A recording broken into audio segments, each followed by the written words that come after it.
আপনাকে শিরক বুঝতে হলে প্রথমত তাওহীদ বোঝা অতীব জরুরি। কারণ তাওহীদের বিপরীত যে শব্দটি দাঁড়ায় তা হচ্ছে শিরক।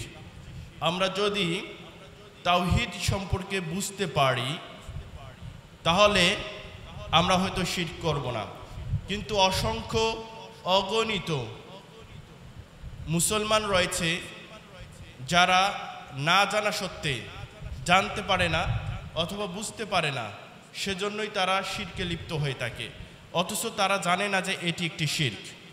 কথার কথা, অশুভ কুলক্ষণ থেকে বাঁচার জন্য আপনি আপনার সন্তানের মাথায় টিপ দিয়েছেন, দ্যাট ইজ কল শিরক। আপনি আপনার ব্যথা দূরীভূত করবেন, অষ্টধাতুর আংটি আপনি পরিধান করেছেন, আপনি কোনো একটা ধাতব পদার্থ চুরি হিসেবে ব্যবহার করেছেন যে আপনার ব্যথা নিমিষেই শেষ হয়ে যাবে, দ্যাট ইজ শিরক। অথচ আপনারা দেখবেন যারা মুসলিম 5 ওয়াক্ত সালাত আদায় করে, এদের হাতেও এই অষ্টধাতুর আংটি পাওয়া যায়, এদের সন্তানকেও মাথায় টিপ দেওয়া হয়, এরাও আবার এই বালাগুলো পরিধান করে। শুধু তাই নয়, আমরা যদি সিরিয়ালি আলোচনা করতে চাই, অসংখ্য অগণিত এক খুতবায় শিরক করা যাবে না, যে শিরক সম্পর্কে আলোচনা শেষ করা যাবে না, যে শিরক সম্পর্কে আমরা এখনো লিপ্ত রয়েছি মুসলিম হয়েও। সম্মানিত উপস্থিতি, সর্বপ্রথম তাওহীদকে 3 ভাগে বিভক্ত করা হয়। তাওহীদে রুবুবিয়া। তাওহীদে রুবুবিয়া কি? স্রষ্টা, কর্তৃত্ব, পরিচালনা, রাজত্বে এককভাবে আল্লাহকে স্বীকৃতি দেওয়ার নাম হচ্ছে তাওহীদে রুবুবিয়া। আবার বলতেছি আমি, স্রষ্টা, কর্তৃত্ব, রাজত্ব এবং পরিচালনায় প্রত্যেকটা ক্ষেত্রেই আপনাকে মহান রবকে একক হিসেবে বিশ্বাস করতে হবে, তাহলে আপনি তাওহীদে রুবুবিয়ার হক আদায় করতে পারবেন। তাওহীদে উলুহিয়া। তাওহীদে উলুহিয়া হচ্ছে এককভাবে শুধুমাত্রই আল্লাহ তাআলার ইবাদত করতে হবে। আপনি যদি মনে করেন যে আমি পীর বাবার দরবারে যদি যাই এবং পীর বাবাকে কিছু বলি, তাহলে পীর বাবা হয়তো বা মাধ্যম হিসেবে আমাকে কিছু আল্লাহর কাছ থেকে পাইয়ে দিবে, দ্যাট ইজ শিরক। আপনাকে কাকেই কোনো তন্ত্র মন্ত্র, পীর বাবা সব কিছুকেই নাকচ করে দিতে হবে, লা করতে হবে। শুধুমাত্র মহান রবের এককভাবে ইবাদত করার নামই হচ্ছে তাওহীদে উলুহিয়া। তাওহীদে আসমা ওয়া সিফাত। মহান রবের, আপনারা অনেকে জানেন যে মহান রবের 99টি গুণবাচক নাম রয়েছে।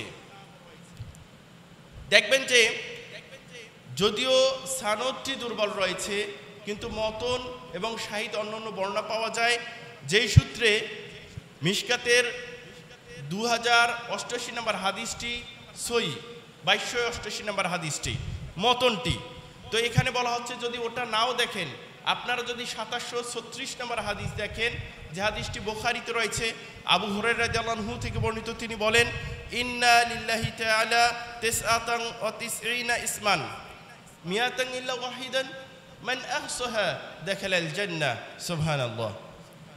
সম্মানিত উপস্থিতি, বর্ণনাকারী বলতেছেন যে আল্লাহ হ্যাজ 99 নেমস। আল্লাহ তাআলার কয়টা নাম রয়েছে? 99টি গুণবাচক নাম রয়েছে। 100 নেমস -1, মানে 100টা রয়েছে, যেটা একটা থেকে শুধুমাত্র কম। তার মানে মহান রবের কয়টি গুণবাচক নাম রয়েছে? 99টি গুণবাচক নাম রয়েছে। মান আহসাহা দাখালাল জান্নাহ, whoever knows it go to paradise, will go to paradise। যে কেউ এটা জানবে না কেন, যে কেউ এটা স্মরণে রাখবে না কেন, যে কেউ এর অর্থ সহ মুখস্থ রাখবে না কেন, সেই জান্নাতে প্রবেশ করবে। সুবহানাল্লাহ বলবেন না? আমি এখানে একটা সংক্ষিপ্ত ঘটনা বলি। আমি সায়েন্সের স্টুডেন্ট ছিলাম, I was the student of chemistry department. তো আগে থেকে, অনেক আগে থেকে আমার দেখবেন যে মৌল আছে অনেকগুলো, যে অ্যাটমস, পরমাণুর নাম আছে 118টা, যে hydrogen, helium, lithium, barium, boron, carbon, nitrogen, oxygen, fluorine neon, sodium, magnesium, aluminium, silicon, phosphorus, sulphur, chlorine, argon, potassium, scandium, titanium, এভাবে আছে আর কি। ঠিক আছে, chlorine, argon, potassium, calcium, scandium, titanium. তো এই যে মৌলগুলো আছে, আমি এক সময় এই মৌলগুলো খুব দ্রুত বলতে পারতাম এবং 118টা আলহামদুলিল্লাহ বলতে পারতাম, এখনো পারি মোটামুটি আলহামদুলিল্লাহ। তো আমি তখন চিন্তা করলাম যে এত ফজিলতপূর্ণ এটি যে হাদিস, 118টা মৌলের নাম মুখস্থ করতে পারি দুনিয়াবি স্বার্থে, তাহলে আমাকে তো পরকালীন মুক্তির পথ এটা যদি পেতে চাই, তাহলে হয়তোবা এই হাদিসটার উপরে আমল করার কারণে আমি পেতেও পারি। তো এই যে 99টা নাম রয়েছে, এই 99টা নাম কি কি নাম দেখেন, যে ইয়া রহমান ইয়া রহিম ইয়া মালিক ইয়া কুদ্দুস ইয়া সালাম ইয়া মুমিন ইয়া মুহাইমিন ইয়া আসিস ইয়া জব্বার ইয়া মুতাকাব্বির ইয়া খালিক ইয়া বারি ইয়া মুসাব্বির ইয়া গফফার ইয়া কাহার ইয়া ওয়াহাব ইয়া রাজ্জাক ইয়া ফাত্তাহ ইয়া আলিম ইয়া কাবিদ ইয়া বাসিত ইয়া খাফিদ ইয়া রাফি ইয়া মুইত ইয়া মুদিল ইয়া সামি ইয়া বাসির ইয়া হাকিম ইয়া আদল ইয়া লাতিফ ইয়া খাবির ইয়া হালিম ইয়া আদিম ইয়া গফুর ইয়া শাকুর ইয়া আদি ইয়া কাবির ইয়া হাফিদ ইয়া মুকিত ইয়া হাসিব ইয়া জালিল ইয়া কারিম ইয়া রাকিব ইয়া মুজিব ইয়া ওয়াসি ইয়া হাকিম ইয়া আদুদ ইয়া মাজিদ ইয়া বাইস ইয়া শাহিদ ইয়া হক ইয়া কিল ইয়া কাইয়ু ইয়া মাতিন ইয়া হামিদ ইয়া মুহসি ইয়া মুবদি ইয়া মুইদ ইয়া মুহি ইয়া মুমিত ইয়া হাyyু ইয়া qayyum يا واجد يا ماجد يا وحيد يا أحد يا صمد يا قادر يا مقتدر يا مقدم يا مؤخر يا أول يا آخر يا ظاهر يا باطن يا ولي يا متعالي يا بر يا تواب يا منتقم يا عفو يا رؤوف يا مالك الملك يا ذو الجلال والإكرام يا مقسط يا جامع يا غني يا مغني يا مانع يا ضر يا نور يا هادي يا بادي يا باقي يا وارث يا راشد يا صبر। সম্মানিত উপস্থিতি, এটা বলার একটা কারণ আছে। দেখবেন যে এগুলো প্রত্যেকটা যে 99টি নাম রয়েছে, এই প্রত্যেকটা 99টা নামের উপরে আপনি মনে করলেন যে আপনার 99টি নাম মুখস্থ রয়েছে, তাহলে যদি অর্থসহ মুখস্থ থাকে, বিশ্বাস থাকে, আপনি জান্নাত পাবেন খুব ইজিলি। কেন পাবেন? কথার কথা। আপনি বলতেছেন যে এবার আমার ফসল ভালো হয়েছে, বৃষ্টি জন্য নয়, যে আপনি বলতেছেন এরকম কথা, আমি সেচ ভালো দিয়েছি তাই। এখানে একটা খুব ভালো একটা সুন্দর ঘটনা আছে, যে আমার টুকু ভাইয়ের একটা লাইন আমাকে নির্মাণ করতে হয়েছিল, ডিজাইন করতে হয়েছিল নির্মাণের জন্য। তো হচ্ছে যে সেচ পাম্প, যে আমাদের ফসল যাতে ভালো হয়, এলাকার লোকজনও চেয়েছিলেন, যা তার জন্য সেচ মোটর পাস করান, তাই না? মোটর পাস করান। তো আপনি শুধুমাত্র বললেন যে আমি এবার সেচ ভালো দিয়েছি, অর্থাৎ পাম্পের সেচ ভালো দিয়েছি, সেজন্য ফসল কি হয়েছে? ভালো হয়েছে। দ্যাট ইজ কল শিরক। দ্যাট ইজ কল কি? শিরক। প্রথম কথা, আপনি যদি খলিক মানে সৃষ্টিকারী, যিনি সৃষ্টিকর্তা, এটার উপর বিশ্বাস রাখতে চান, দেখেন অনেকগুলো মৌলের নাম বলেছি না আমি, সেখানে দেখবেন যে হাইড্রোজেন রয়েছে, যার পারমাণবিক সংখ্যা 1, অক্সিজেন পারমাণবিক সংখ্যা হচ্ছে 8, এটা হচ্ছে অক্সিজেন। তো এই হাইড্রোজেন এবং অক্সিজেন বিক্রিয়ার মাধ্যমে কিন্তু পানি হয়। কি হয়? পানি হয়। H2O, এটা হচ্ছে পানির রাসায়নিক সংকেত। একটু বোঝেন, আপনি এই পানি একটা বিন্দু, একটা পরমাণু, যা খালি চোখে দেখা যায় না, অতি শক্তিশালী অনুবীক্ষণ যন্ত্রের সাহায্যে দেখতে হয়, এই পানির একটি ফোঁটাও আপনি পেতেন না যদি না মহান রব এই হাইড্রোজেন আর অক্সিজেন সৃষ্টি করতেন। কথা মনে বোঝাতে পারি নাই আমি। মানে আপনার বিশ্বাস কোথায় থাকতে হবে? দেখেন, আমাদের যে সকালবেলা ব্রাশ করি না, টুথপেস্ট পাই না, তারপরে এই যে আমরা সিমেন্ট, বালি, সিলিকা, ইট, মাটি দিয়ে ইট তৈরি হয়েছে, এইগুলো সুন্দরভাবে একটা কি হয়েছে? বিল্ডিং হয়েছে। বা আমরা ফ্যান দেখতে পাচ্ছি, সামনে মাইক্রোফোন দেখতে পাচ্ছি। মহান রব যদি এই যে পরমাণুগুলো সৃষ্টি না করতেন, তাহলে এগুলো হওয়া সম্ভব ছিল না। এবং এগুলোর মধ্যে যে পরস্পরের মধ্যে আকর্ষণ শক্তি আছে, যার ফলে এগুলো একত্রিত হয়েছে। অর্থাৎ আমরা যাই পেয়েছি কিনা, যেগুলোই পাইছি কিনা, সবগুলোই কার সৃষ্টি? মহান রব সৃষ্টি করেছেন। আচ্ছা, এখন আপনি বলতে পারেন, কথার কথা কেন বলতেছি, এই মাইকটা, এটা কি মহান রব সৃষ্টি করে দিয়েছেন আমাদেরকে? দেননি। এই বিল্ডিংটা আল্লাহ তাআলা নির্মাণ করে দিয়েছেন। কে সৃষ্টি? এটা কি মানে আপনি যদি ধরেন, তাহলে মেকার কে? এটার তৈরিকারক কে? আপাতত রাজমিস্ত্রি। এটাকে মাইকের যে সৃষ্টি করেছেন তিনি। কিন্তু এটা কি কখনো আদৌ সৃষ্টি করা সম্ভব ছিল যদি মহান রব এই পরমাণুগুলো সৃষ্টি করে না দিতেন? আপনার কি বুঝতে পেরেছেন? একটা চাল যে একত্রিত হয়, এখানে পরমাণুগুলো একত্রিত হয়েছে জন্য এই চালটা আমরা পাই এবং ভাত হিসেবে খেতে পারি। আমরা পানিও অনুরূপভাবে পাই এবং প্রত্যেকটা জিনিসকেই আমরা পাই। তার মানে আপনি এটার হয়তোবা কি করেন, একটা হচ্ছে কৃত্রিমভাবে আপনি তৈরি করেন, কিন্তু প্রাকৃতিকভাবে যে তৈরি, মূলত তৈরি কারক অথবা সৃষ্টিকর্তাকে মহান রব। আপনার কি বুঝতে পেরেছেন? তার মানে আমাদের ইয়াকিন থাকতে হবে, বিশ্বাস থাকতে হবে।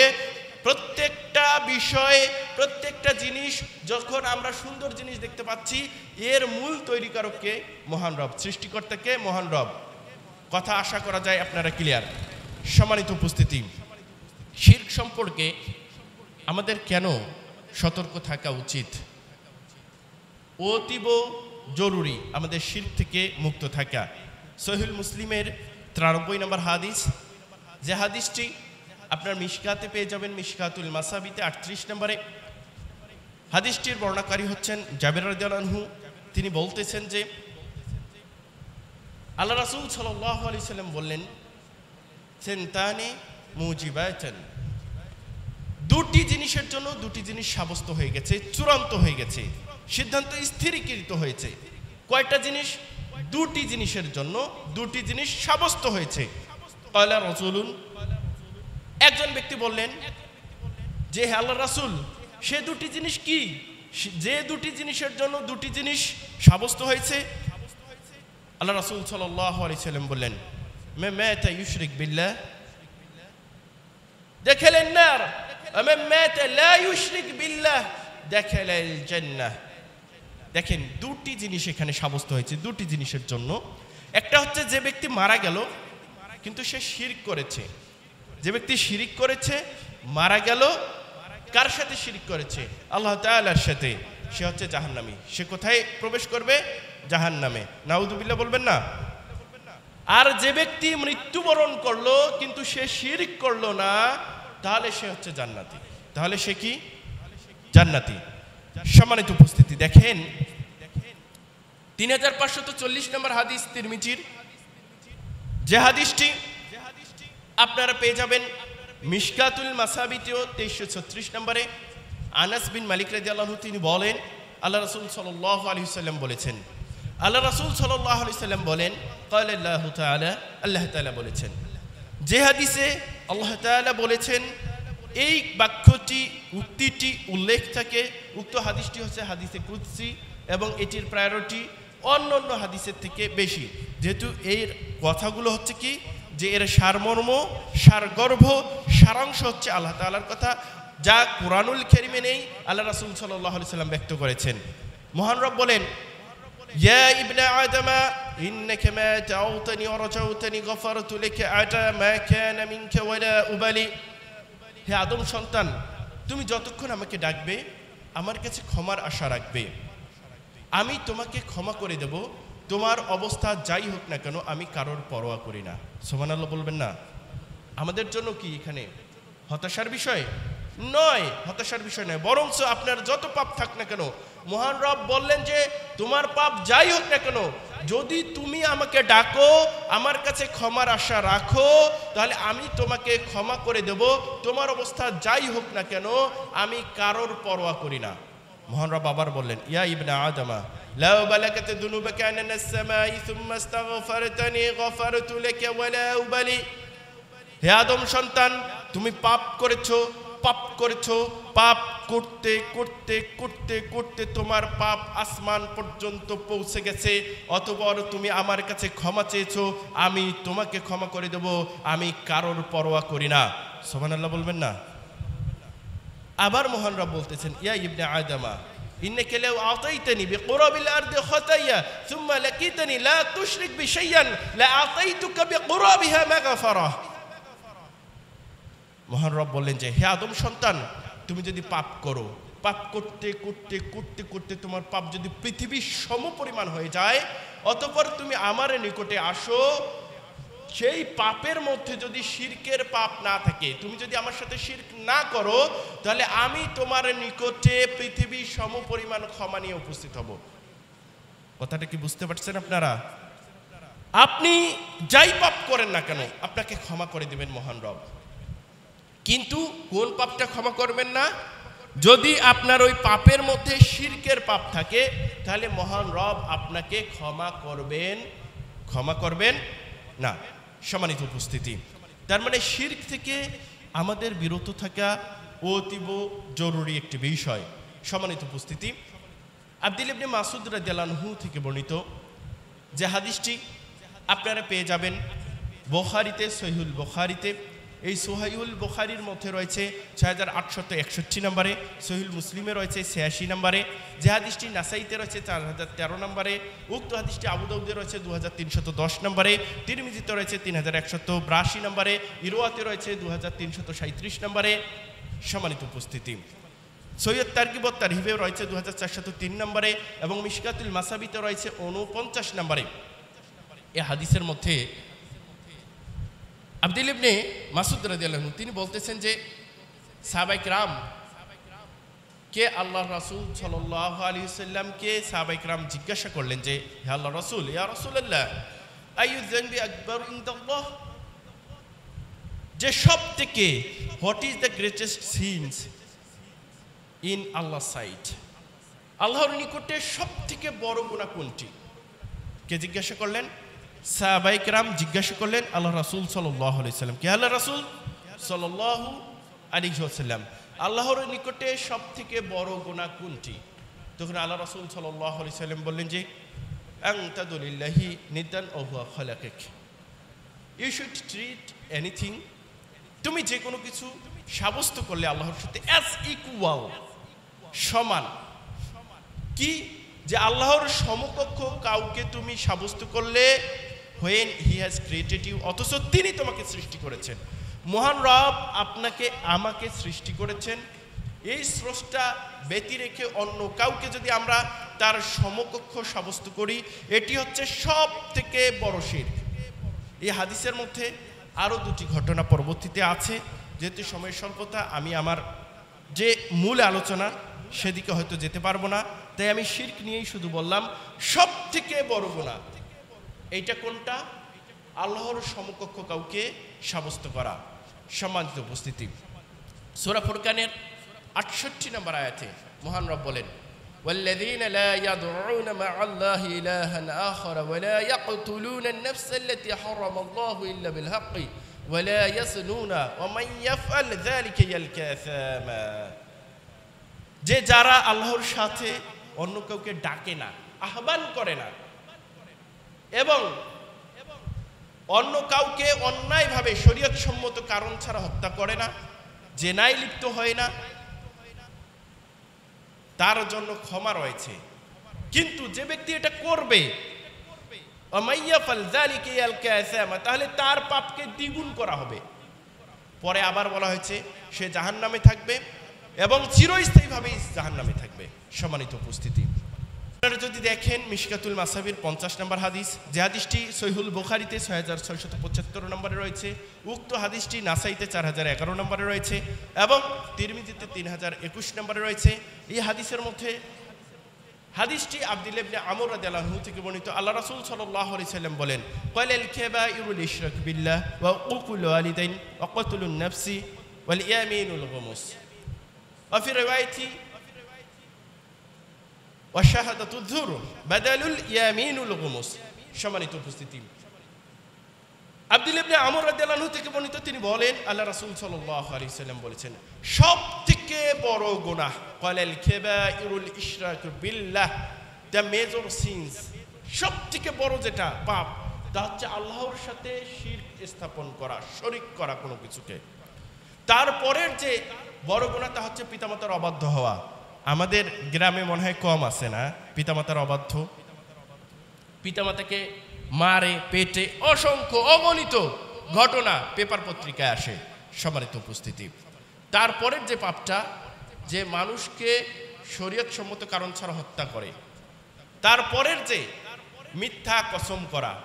আর 51 নম্বর হাদিস যেখানে বলা হয়েছে মিশকাতুল মাসাবির 51 নম্বর হাদিস, যেটা সহিহুল বুখারী 2653 নম্বরে রয়েছে, আনাস বিন মালিক রাদিয়াল্লাহু আনহু থেকে বর্ণিত, যে শাহাদাতুয যুর, মিথ্যা সাক্ষ্য দেওয়া।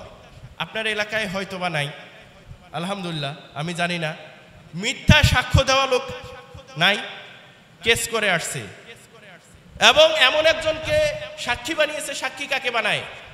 নিজের ভাইকে, মামাকে, চাচাতো ভাইকে, চাচাকে, অথচ ওই চাচা, ওই মামাতো ভাই, ওই মামা তখন ঢাকা ছিল, উনি ঘটনা জানেই না। কেন? কারণ ওনাকে বাতলিয়ে দেওয়া যাবে, যা বলবে, যে কেস করে আসলো, যা বলবে তার ভাইকে, যা বলবে তার মামাকে, যা বলবে তার চাচাকে, যে চাচা তুমি এভাবে এভাবে বলো, কোর্টে গিয়ে সাক্ষী দাও, তাই বলবে। অথচ ওই লোক তখন ঘটনাস্থলে উপস্থিত ছিল না। এটা সব থেকে বড় গুনাহ। এবং আমাদের দেশে কিন্তু এটা অহরহ আছে। দিন দিন কেসের সংখ্যা বেড়ে যাচ্ছে, মিথ্যা সাক্ষীর সংখ্যাও বেড়ে যাচ্ছে। সম্মানিত উপস্থিতি, আমাদের যে বিষয়গুলো সব থেকে বেশি গুরুত্বপূর্ণ তার মধ্যে কিন্তু শিরক। আপনারা বুঝতেছেন আলোচনা থেকে, কেননা যদি আপনি শিরক করেন তাহলে মহান রব আপনাকে ক্ষমা করবেন না।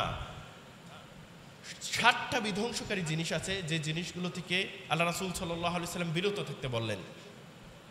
মিশকাতুল মাসাবির 52 নম্বর হাদিস, যে হাদিসটি সহিহুল বুখারীতে এসেছে 2767 নম্বরে, সহিহুল মুসলিমে এসেছে 89 নম্বরে, যে হাদিসটি নাসাইতে এসেছে 3671 নম্বরে, উক্ত হাদিসটি আবু দাউদে এসেছে 2874 নম্বরে।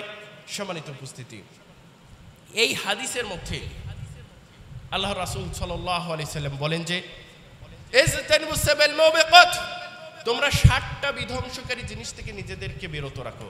কয়টা? 7টা বিধ্বংসকারী জিনিস থেকে তোমরা নিজেদেরকে বিরত রাখো। আল্লাহ রাসূল সাল্লাল্লাহু আলাইহি সাল্লামকে জিজ্ঞাসা করা হলো, ওমা হুন্না ইয়া রাসূলুল্লাহ, হে আল্লাহর রাসূল, এই যে 7টা বিধ্বংসকারী জিনিসের কথা আপনি বললেন, মানুষকে ধ্বংস করে দেয়, এই 7টা বিধ্বংসকারী জিনিস কি? আল্লাহ রাসূল সাল্লাল্লাহু আলাইহি সাল্লাম বললেন, ক্বালা শিরকু বিল্লাহ, প্রথম কথাটাই বললেন যে আল্লাহর সাথে শরীক স্থাপন করা। প্রথমটা কি? আল্লাহর সাথে শরীক স্থাপন করা। তারপরে আবার বললেন আল্লাহ রাসূল সাল্লাল্লাহু আলাইহি সাল্লাম, ওয়াসসিহরু কাতলুন নাফসি ইল্লা বিহাক্কিন, এবং তারপরে বললেন আকলুর রিবা আকলু মালিল ইয়াতীম ওয়া তাওয়াল্লি ইয়াওমাজ যাহফি ওয়া কাযফুল মুহসানাতিল মুমিনাতিল গাফিলা। 7টা বিধ্বংসকারী জিনিসের কথা আল্লাহ রাসূল সাল্লাল্লাহু আলাইহি সাল্লাম এখানে বললেন। প্রথমটাই বললেন যে আল্লাহর সাথে শরীক স্থাপন করা, এটি হচ্ছে সবথেকে বিধ্বংসকারী জিনিস। দুনিয়াতেও আপনার হয়তো ধ্বংস আছে, যদি না হয় পরকালে আপনি ক্ষমা পাবেন না, এটি বোঝা যাচ্ছে। সম্মানিত উপস্থিতি, পরের যে কথাটা বললেন, জাদু টোনাকে বিশ্বাস করে নেয়া। কি? জাদু টোনা এগুলোকে বিশ্বাস করে নেয়া, এটার সম্পর্কে বললেন আল্লাহ রাসূল সাল্লাল্লাহু আলাইহি সাল্লাম বিধ্বংসকারী জিনিস। তারপরে বললেন যে শরীয়ত সম্মত কারণ ছাড়া কাউকে হত্যা করা, ওয়াকাতুলুন নাফসি হারামাল্লাহু ইল্লা বিল হাক্কি, শরীয়ত সম্মত কারণ ছাড়া কাউকে হত্যা করা। তারপরে বললেন যে সুদ খাওয়া। আপনাদের এলাকায় হয়তো সুদ খাওয়া লোক নাই, সুদ খায় না, যদি থাকে তাহলে বিরত থাকবেন, কারণ এটা বিধ্বংসকারী জিনিস। এতিমের মাল ভক্ষণ করা তারপরে বললেন। তারপরে আল্লাহ রাসূল সাল্লাল্লাহু আলাইহি সাল্লাম বললেন যে যুদ্ধের ময়দান থেকে পলায়ন করা। তারপরে বললেন যে সরলা নির্দোষা মুমিনা মহিলা সম্পর্কে ব্যভিচারের জেনার অপবাদ দেয়া। সম্মানিত উপস্থিতি, এটা হচ্ছে বিধ্বংসকারী জিনিস। জাদু টোনা অশুভ লক্ষণ, এগুলো অবশ্যই অবশ্যই শিরক, এগুলো অবশ্যই শিরক। সম্মানিত উপস্থিতি, 4584 নম্বর হাদিস মিশকাতে এসেছে, আব্দুল্লাহ ইবনে মাসউদ রাদিয়াল্লাহু আনহু থেকে বর্ণিত। তিনি বলেন আল্লাহ রাসূল সাল্লাল্লাহু আলাইহি সাল্লাম বলেছেন, আত-তা'রাতু শারকুন ক্বালাহু সালাসান। আল্লাহ রাসূল সাল্লাল্লাহু আলাইহি সাল্লাম বলেছেন যে অশুভ লক্ষণ, কুপ্রভাব, এগুলো গ্রহণ করা হচ্ছে শিরক। ক্বালাহু সালাসান, আল্লাহ রাসূল সাল্লাল্লাহু আলাইহি সাল্লাম বলেছেন কি? কয়বার বলেছেন? ক্বালাহু সালাসান, 3বার করে বলেছেন। তার মানে কি? অশুভ লক্ষণ আপনি যদি এটা কি করেন, বিশ্বাস করেন, তার মানে এটা হচ্ছে শিরক। আল্লাহ রাসূল সাল্লাল্লাহু আলাইহি সাল্লাম বললেন। সম্মানিত উপস্থিতি, সহিহ সিলসিলার 1065 নম্বর হাদিস আব্দুল্লাহ ইবনে আমর রাদিয়াল্লাহু আনহু থেকে বর্ণিত। তিনি বলেন আল্লাহ রাসূল সাল্লাল্লাহু আলাইহি সাল্লাম বলেছেন, মান রাদ্দাতুল তিআরাহ, যে ব্যক্তিকে ফিরিয়ে রাখলো তিআরাহ অশুভ লক্ষণ, মিন হাজাতিন ফাকাদ আশরাকা, তার কোনো প্রয়োজন স্বার্থে দায়িত্ব কর্তব্য পালন করতে, অর্থাৎ আপনি বাড়ি থেকে যাচ্ছেন কোথাও, পেছন থেকে কেউ ডাক দিল, আপনি বললেন যে অশুভ লক্ষণ, আজকে আর যাওয়া যাবে না। আপনি কি করলেন? আপনার যে প্রয়োজন ছিল, যেখানে যাচ্ছিলেন, এই যে প্রয়োজন থেকে আপনি আর গেলেন না, পেছন থেকে ডাক দিল, তাহলে আপনি শিরক করলেন। কি করলেন? আপনি শিরক করলেন। সম্মানিত উপস্থিতি, শুধু তাই নয়, অনেকে বলে যে পেঁচা মুখটা আমি দেখলাম, অথবা অমুকের মুখটা আমি দেখলাম, এগুলো হচ্ছে কি এগুলো হচ্ছে অবশ্যই অবশ্যই শিরক। এগুলো কি শিরক। আপনি দেখবেন যে ওই কাক ডাকতেছে অনেকে বলে, বা হাত থেকে কোনো পাত্র পড়ে গিয়েছে বলে কি অতিথি আসবে, অথবা অন্য কোনো কিছু, এগুলো যে বিশ্বাস করে সবগুলোই কি শিরক। যেমন পেঁচার ডাক যদি কেউ দেখে অশুভ লক্ষণ মনে করে, বা অমুকের শরীরে রোগ আছে, ছোঁয়াচে রোগ হবে এটা মনে করে, তাহলে কি হবে? শিরক হবে। আবু হুরায়রা রাদিয়াল্লাহু আনহু থেকে বর্ণিত যে হাদিসটি আপনারা পেয়ে যাবেন 4579 নম্বরে। এইখানে বলতেছেন আল্লাহ রাসূল সাল্লাল্লাহু আলাইহি সাল্লাম যে লা আদওয়া ওয়ালা হামাতা ওয়ালা নাওয়া ওয়ালা সাফারা। এখানে বলা হচ্ছে যে ছোঁয়াচে রোগ অর্থাৎ সংক্রামক ব্যাধি এটা বিশ্বাস করা ইসলামের মধ্যে নেই। যে বিশ্বাস করবে সেগুলো শিরক করবে। তার ওয়ালা হামাতা, যে পেঁচার ডাকের কুপ্রভাব মন্দ প্রতিক্রিয়া হয় এটা যে বিশ্বাস করবে সেটাও শিরক। ওয়ালা নাওয়া, তারকার প্রভাবের কারণে, নক্ষত্রের প্রভাবের কারণে বৃষ্টিপাত হয় তাহলেও শিরক করবে। ওয়ালা সাফারা, এইটা সফর মাসের অশুভ লক্ষণ, অথবা কোনো কোনো অর্থ নেওয়া হয়েছে যে পেটে পীড়াদায়ক সাপ, অথবা পেটের পীড়া, পেটের মধ্যে যে রোগ দেখা দেয় যে এটা কোনো কারণে অশুভ লক্ষণের কারণে হয়েছে, এটা বিশ্বাস করবে। এটাও হচ্ছে কি? এটা হচ্ছে শিরক। সম্মানিত উপস্থিতি, আপনাদেরকে আমি কি দিয়ে বোঝাবো যে আমরা কত শিরক করে থাকি? আমরা অসংখ্য অগণিত অনেক শিরক করে থাকি।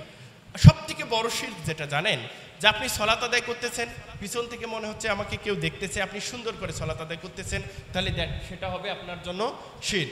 সম্মানিত উপস্থিতি, হাফসা রাদিয়াল্লাহু আনহা থেকে বর্ণিত যে হাদিসটি 4595 নম্বরে রয়েছে মিশকাতুল মাসাবির মধ্যে, তিনি বলেন আল্লাহ রাসূল সাল্লাল্লাহু আলাইহি সাল্লাম বলেছেন, মান আতা আরাফান ফাসআলাহু আন শাইইন লাম তুকবাল লাহু সালাতুন 40 লাইলাতান।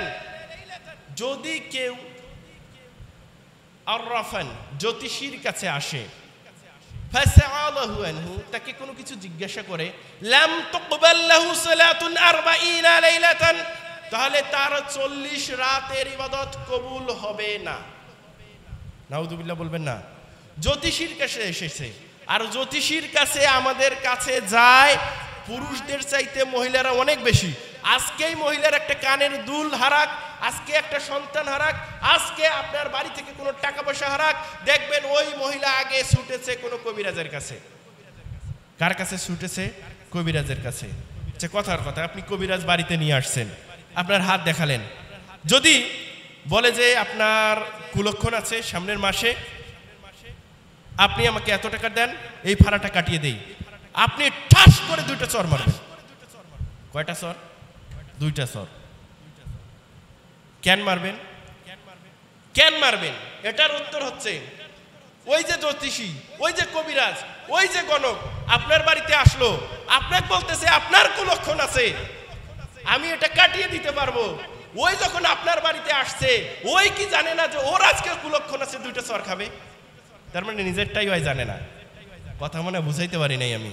মানে নিজে যে 2টা চর খাবে আপনার হাতে, ওই তো নিজের কুলক্ষণটাই জানে না যে আমি আজকে তার হাতে চর খাবো, তাহলে আপনার ফারা সে কিভাবে কাটিয়ে দেবে? সম্মানিত উপস্থিতি, যদি আপনি কোনো এই যে গণক অথবা জ্যোতিষীর কাছে যান, যেমন আহমদের 2য় খণ্ডের 429 পৃষ্ঠার হাদিস, আবু হুরায়রা রাদিয়াল্লাহু আনহু থেকে বর্ণিত, তিনি বলেন আল্লাহ রাসূল সাল্লাল্লাহু আলাইহি সাল্লাম বলেছেন, মান আতা কাহিনান আও আরাফান ফাসাদাকাহু বিমা ইয়াকুলু ফাকাদ কাফারা বিমা উনজিলা আলা মুহাম্মাদিন সাল্লাল্লাহু আলাইহি ওয়াসাল্লাম। কোন ব্যক্তি যদি কোন গণকের কাছে অথবা কোন জ্যোতিষীর কাছে যায় এবং জ্যোতিষী যা বলেছে তা সে বিশ্বাস করে নেয়, তাহলে মুহাম্মদ সাল্লাল্লাহু আলাইহি ওয়াসাল্লামের উপরে যা অবতীর্ণ হয়েছে তাকে সে অস্বীকার করলো, অর্থাৎ কাফের হয়ে গেল। নাউযুবিল্লাহ বলবেন না।